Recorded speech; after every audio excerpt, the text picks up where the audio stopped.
सुरक्षा से जुड़े तमाम मुद्दे चर्चा में हैं। सबसे पहले बात करेंगे कैबिनेट की, जो सचिवालय में मुख्यमंत्री उमर अब्दुल्ला की अध्यक्षता में हुई। बैठक में कई अहम फैसले लिए गए। खासतौर पर विधानसभा सेशन को लेकर बैठक में चर्चा की गई और आखिरकार विधानसभा सत्र की तारीख पर मोहर लग गई। दूसरी बड़ी खबर की बात करें तो केंद्र सरकार की नौकरियों में आयु सीमा में छूट को लेकर पनून कश्मीर संगठन ने सुप्रीम कोर्ट का दरवाजा खटखटाया है। आज इस याचिका पर सुनवाई होने वाली है। वहीं तीसरी प्रमुख खबर रहने वाली है आतंकवाद से जुड़ी हुई, जिसकी कमर तोड़ने के लिए डोडा और कठुआ में लगातार सर्च ऑपरेशन चलाया जा रहा है। इन इलाकों में संदिग्धों के दिखने के बाद सुरक्षा बलों ने कई जगहों पर यह सर्च अभियान शुरू किया है। इलाकों को सील कर दिया गया है और गहनता से तलाशी अभियान लिया जा रहा है। प्रशासन पूरी तरह से अलर्ट है ताकि किसी भी संदिग्ध गतिविधि को समय रहते रोका जा सके। तो ये तीन अहम खबरें हैं जिसको लेकर आज जम्मू कश्मीर में खासतौर पर हलचल रहने वाली है।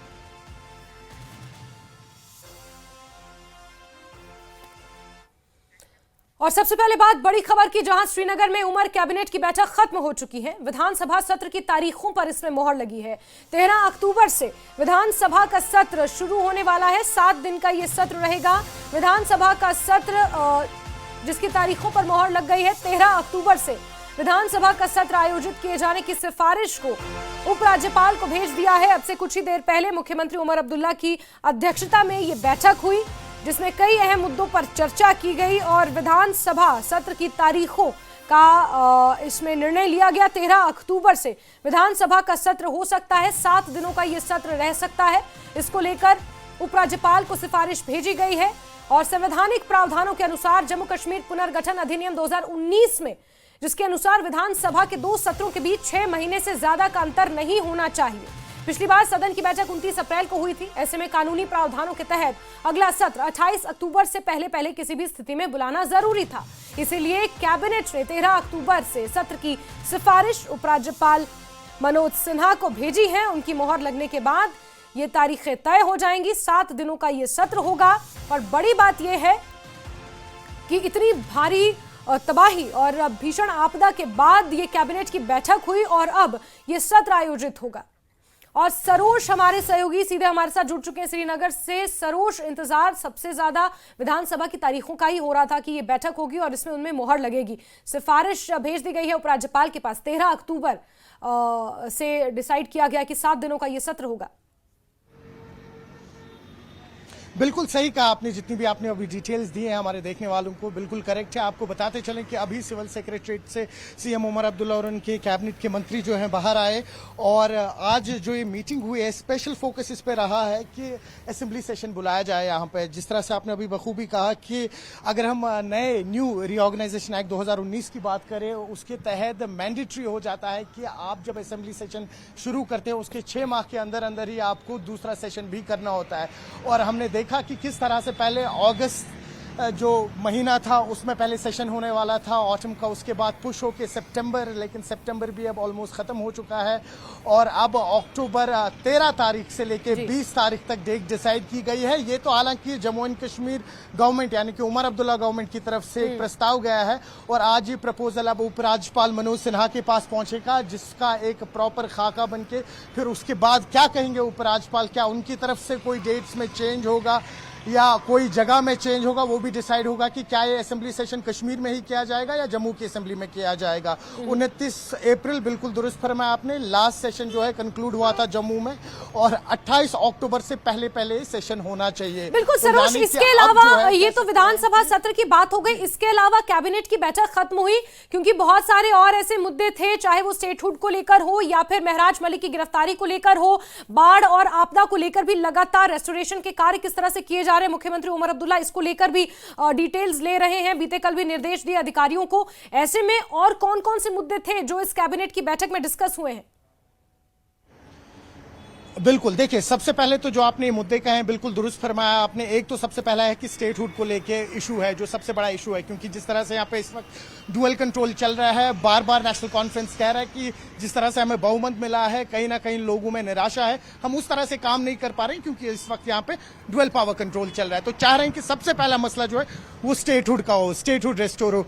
वही कुछ और मसले हैं जिसमें रैशनलाइजेशन ऑफ रिजर्वेशन है। याद होगा जैस्मिन आपको, जब एमपी आगा रुल्ला जो नेशनल कॉन्फ्रेंस के जो ही हुकूमत बनी थी, कई सारे स्टूडेंट्स के साथ वो उमर अब्दुल्ला की रेजिडेंस पे गए थे गुपकार पे और मांग की थी कि रैशनलाइजेशन ऑफ रिजर्वेशन हो, यानी कि ओपन मेरिट में अब कहीं ना कहीं तब्दीली आए स्टूडेंट्स को लेके।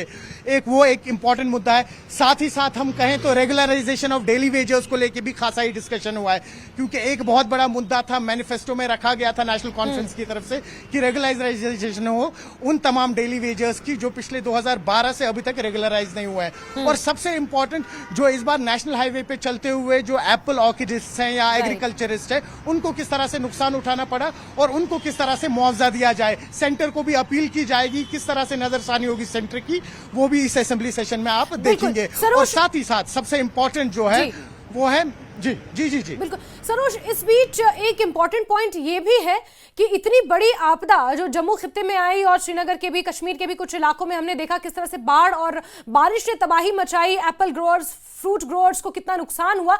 उसके बाद ये इमीडिएटली बड़ी बैठक थी कैबिनेट की, छोटी मोटी बैठक हुई वीडियो कॉन्फ्रेंसिंग के जरिए, मुख्यमंत्री उमर अब्दुल्ला मुखातिब हुए अधिकारियों से, डीसी से, इधर उधर के, लेकिन कैबिनेट की बैठक एक बड़ी, इतनी बड़ी आपदा के बाद आज संपन्न हुई। इसमें उन तमाम मुद्दों को क्या शामिल किया गया, क्योंकि अब लोग राहत राशि, मुआवजे राशि की मांग भी एक तरह से करने लगे हैं। बिल्कुल सही कह रहे हो और बहुत जरूरी और लाजमी भी है, इंपॉर्टेंट है, क्योंकि आप देखिए जैस्मिन, इसके असरात जो हैं अभी जो हमने इस बार देखा है कि करोड़ों का नुकसान हुआ है एग्रीकल्चर इसका या एप्पल ऑर्किड्स का, उसके नुकसानात अभी आने वाले 3-4 महीनों में आपको देखेंगे। आप देखेंगे विंटर्स में कहीं ना कहीं हर इंडस्ट्री इकोनॉमिकली किस तरह से हिट होगी, अगरचे उन पे इस वक्त नजरसानी नहीं की गई। तो तभी इंपॉर्टेंट है, जिस तरह से आपने बिल्कुल सही कहा कि पहली बार आज जब ये आपदा हुई उसके बाद एक इतनी बड़ी इंपॉर्टेंट मीटिंग बुलाई गई जिसमें खासा ही फोकस तभी इन्हीं फूड ग्रोवर्स पे तो हुआ ही हुआ, साथ ही साथ कई और सारे इश्यूज हैं जो डिस्कस हुए। तो इससे कहीं ना कहीं वो जो फ्रूट ग्रोवर्स हैं या उनकी यूनियंस हैं उनकी भी उम्मीद जगी है, क्योंकि वो चाह रहे थे कि जो ही यहाँ पे सेशन स्टार्ट हो सबसे पहला मुद्दा उनका उठाया जाए, जो इस बार बिल्कुल उठाया जाएगा। और वही ऑपोजिशन भी जो है उनके भी कई सारे मुद्दे हैं, जैसे वो हमें नहीं भूलने चाहिए, क्योंकि जिस तरह से यहाँ नेशनल कॉन्फ्रेंस की गवर्नमेंट इंतजार कर रही है इस असेंबली सेशन का, उतनी ही बेचैनी से ऑपोजिशन और यहाँ के लोग भी इंतजार कर रहे हैं। अब सजाद लोन की माने या आप पीडीपी की माने, अपनी पार्टी की माने, कई सारी ऐसी बिल्स थी जो पिछली बार पार्लियामेंट सेशन, माफ कीजिएगा, असेंबली सेशन में आई नहीं, जिस तरह से अल्कोहल बिल जो थी, अल्कोहल बैन, उस पे एक बहुत बड़ा मुद्दा था। ये एक बड़ी बात है कि विधानसभा सत्र जो पेंडिंग था और 28 अक्टूबर से पहले उसे आयोजित करना था, उसकी तारीखें यहाँ पर डिस्कस हो चुकी हैं। उपराज्यपाल मनोज सिन्हा की मोहर लगनी बाकी है। 7 दिनों का सत्र होगा और फिर किस तरह से जनता के मुद्दे उठाए जाएंगे विधानसभा में, खासतौर पर चाहे जो मेन स्ट्रीम मुद्दे हैं, स्टेटहुड हो गया या रिजर्वेशन की मांग हो गई, अल्कोहल को लेकर जो पॉलिसीज हो गई, ये तो मुद्दे हैं ही, लेकिन इसके अलावा बाढ़ और बारिश से जो इलाके ग्रसित हैं इस वक्त, फ्रूट ग्रोअर्स हो गए या एप्पल ऑर्किड्स हो गए, उनके जो मुद्दे हैं उन्हें किस तरह से एड्रेस किया जाता है विधानसभा में, ये देखना काफी महत्वपूर्ण रहेगा। सरोज, बहुत बहुत शुक्रिया हमारे साथ जुड़ने के लिए और तमाम तफसीलात के लिए। चलिए आगे बढ़ते हैं। इस बीच बड़ी खबर हिमाचल से आपको देंगे, जहां के देहरा में दर्दनाक हादसा हुआ है। श्रद्धालुओं से भरा ट्रक पलट गया है। देहरा के ढलियारा में यह बड़ा हादसा पेश आया है। बठिंडा से चामुंडा माता के दर्शनों के लिए श्रद्धालु जा रहे थे और 2 श्रद्धालुओं की मौत की खबर है। 20 लोग जख्मी बताए जा रहे हैं। हिमाचल प्रदेश में क्योंकि कई प्रसिद्ध शक्तिपीठ हैं और नवरात्र चल रहे हैं, ऐसे में यह दर्दनाक हादसा तब हुआ जब देहरा के ढलियारा पहुंचे हुए थे श्रद्धालु और बठिंडा से चामुंडा माता के दर्शन करने के लिए जा रहे थे और 2 श्रद्धालुओं की इसमें मौत है। 20 लोग जख्मी बताए जा रहे हैं। देहरा से आपको ये तस्वीरें और खबर दिखा रहे हैं, जहां दर्दनाक हादसा पेश आया है। श्रद्धालुओं से भरा हुआ ये ट्रक था जो अचानक पलट गया। इसमें खाने पीने का सामान भी था, क्योंकि श्रद्धालु इसमें सवार थे और कुछ दिन संभवतः रहने का भी कार्यक्रम होगा। और आप देख रहे हैं कितना दर्दनाक हादसा हुआ है और किस तरह ये एक्सीडेंट हुआ है। भयानक एक्सीडेंट है देहरा में, जब देहरा के ढलियारा में ये ट्रक अचानक पलट गया। 2 श्रद्धालुओं की मौत हुई है और 20 लोग इसमें जख्मी बताए जा रहे हैं। इस वक्त की बड़ी खबर, बड़ा अपडेट आपको दे रहे हैं देहरा से, जहां चामुंडा माता के दर्शन करने जा रहे थे श्रद्धालु और उनसे भरा हुआ एक ट्रक अचानक पलट गया। कारण पलटने का क्या रहा, ये अभी तक स्पष्ट नहीं हो पाया है। ओवर स्पीडिंग या अनियंत्रित होकर पलटा, ये क्या कारण रहा, ये अभी तक पता नहीं चल पाया। लेकिन बड़ी खबर आपको देने ब्रिजेश्वर हमारे सहयोगी जुड़ चुके हैं देहरा से। ब्रिजेश्वर, क्या अपडेट्स मौके से? जख्मी श्रद्धालुओं का इलाज कहां चल रहा है? सुबह 9:25 के करीब ये हादसा हुआ है और जो माता चिंतपूर्णी मंदिर से थोड़ा सा आगे देरा की तरफ जो NH 503 है, डलियारा की जो तीखे मोड़ है, यहाँ लगातार हादसे होते रहते हैं कई वर्षों से।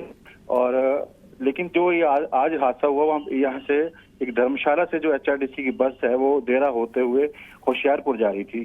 तो सबसे पहले जो ट्रक ने जो है उस बस को टक्कर मारी। उसके बाद जो प्रत्यक्षदर्शियों ने बताया कि ट्रक चालक को लगा कि कहीं ना उसको पकड़ ना ले, तो इसलिए उसने ट्रक दौड़ाया। लेकिन आगे जो 2 मोड़ आगे मुड़ते ही जो ट्रक अनियंत्रित हो गया और वो पलट गया। और गनीमत ये रही कि अगर वो खाई में गिरता तो बताया जा रहा है उसमें 20 से लगभग जो श्रद्धालु थे वो ट्रक में थे, तो बड़ी कैजुअलिटी, बहुत ज्यादा बड़ा हादसा हो सकता था। लेकिन ब्रिजेश्वर, किसी तरह की कार्रवाई की कोई बात सामने आई है इस पर, क्योंकि ओवर स्पीडिंग का भी यहाँ पर मामला नजर आ रहा है जिस तरह से आप जानकारियां दे रहे हैं।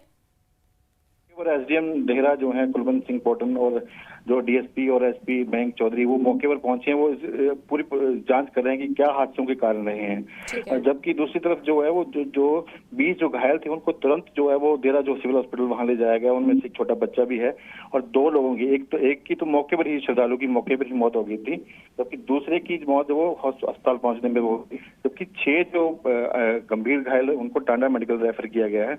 लेकिन अभी जो SP से हमारी बात हुई, SP मयंक चौधरी, उन्होंने कहा कि जो आजकल जो नवरात्रे चले हैं, नवरात्रे के चलते जो है वो ट्रैफिक भी ज्यादा होता है और जो गुड्स गाड़ियां हैं, सामान ढोने वाली गाड़ियां हैं, उनमें जो है वो श्रद्धालु आते हैं, इस वजह से जो हादसे होते हैं। और ये जो श्रद्धालु है लंगर लगाने के लिए चामुंडा मंदिर जा रहे थे और काफी जो राशन, ठीक है, यानी पुलिस मौके पर है और अब जांच कर रही है और आगे इस पर क्या कार्रवाई होगी आप नजर बना के रखें। ब्रिजेश्वर, बहुत शुक्रिया जुड़ने के लिए हमारे साथ। तो देहरा में ये दर्दनाक हादसा पेश आया है। अभी तक ओवर स्पीडिंग का ये मामला नजर आ रहा है, लेकिन पुलिस मौके पर मौजूद है और कुछ यात्री जो गंभीर रूप से जख्मी हैं उन्हें Tanda medical college Kangra refer कर दिया गया है। इस बीच जांच इसको लेकर जारी है। 2 श्रद्धालुओं की मौत इस एक्सीडेंट में हो चुकी है। चलिए आगे बढ़ते हैं। खबर दिल्ली से मिल रही है, जहां आज विस्थापित कश्मीरियों को लेकर सुप्रीम कोर्ट में सुनवाई होनी है। केंद्र की नौकरियों में एज रिलैक्सेशन को लेकर ये याचिका डाली गई है। ये अर्जी पनून कश्मीर संगठन ने दी है और केंद्र की ग्रुप C और ग्रुप D की नौकरियों में आयु सीमा में छूट की मांग की गई है, जिस पर आज सुप्रीम कोर्ट में सुनवाई होने वाली है। और पनून कश्मीर संगठन की ओर से ये याचिका लगाई गई है, इस पर आज सुनवाई होनी है, जिसमें विस्थापित कश्मीरियों को लेकर सुप्रीम कोर्ट में ये सुनवाई होगी। एज रिलैक्सेशन की मांग ये लोग कर रहे हैं। ग्रुप C और ग्रुप D की नौकरियों में एज रिलैक्सेशन की मांग को लेकर ये अर्जी लगाई गई है।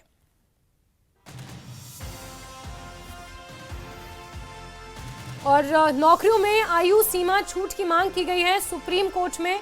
इसको लेकर याचिका लगाई गई है और इस पर आज सुप्रीम सुनवाई होनी है। विस्थापित कश्मीरियों को लेकर सुप्रीम कोर्ट में सुनवाई का ये पूरा मामला है।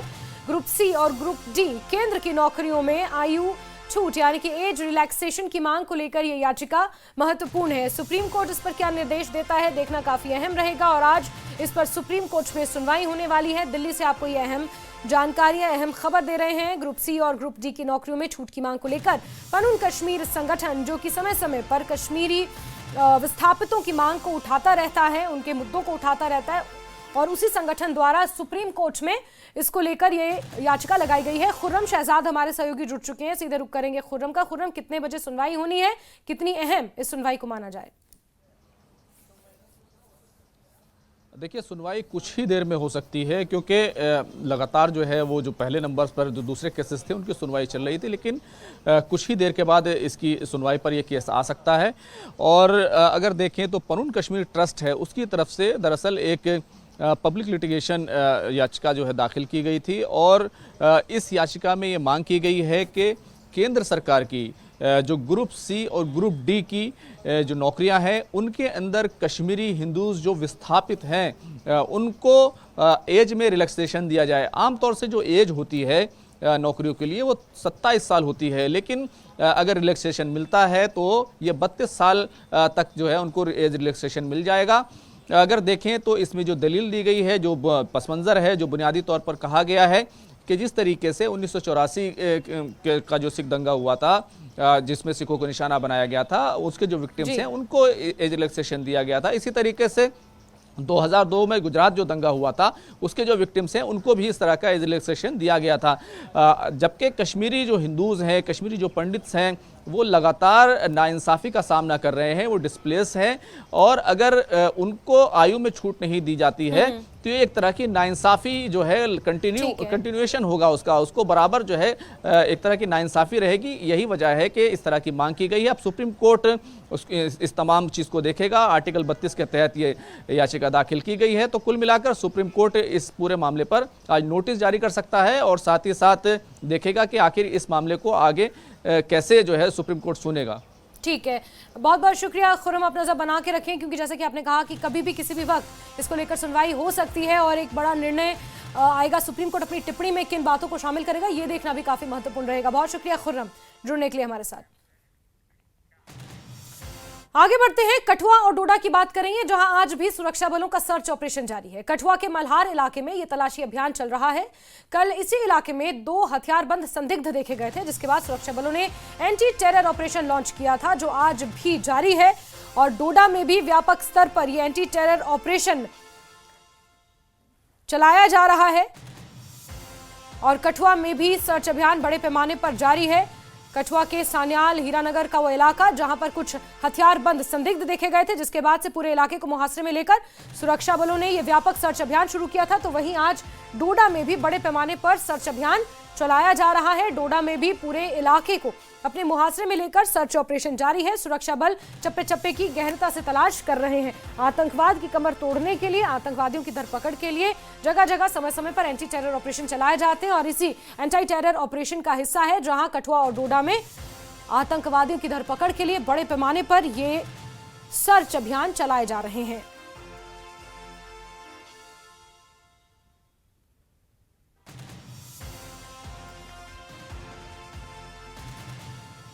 कठुआ और डोडा में सर्च ऑपरेशन आज भी जारी है।